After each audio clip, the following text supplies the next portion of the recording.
rice weighing scale gamit ang hanger, straw, at plastic cups. Ang una kong titimbangin ay ang 5 na holen sa kaliwa ko at 5 na crayon sa kanan ko. At ang mas mabigat ay ang 5 na holen. Pangalawa naman po ay isang kamatis sa kaliwa ko at isang sibuyas sa kanan ko. At ang mas mabigat ay ang kamatis.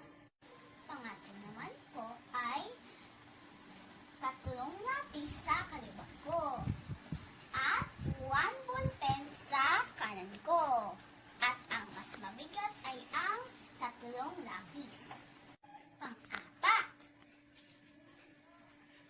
5 na candy sa kaliwa ko at 5 na bubble gum sa kanan ko.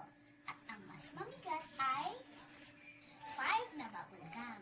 At ang panglima naman po ay isang pulbo sa kaliwa ko at isang lotion sa kanan ko. At syempre, ang mas mabigat ay isang lotion.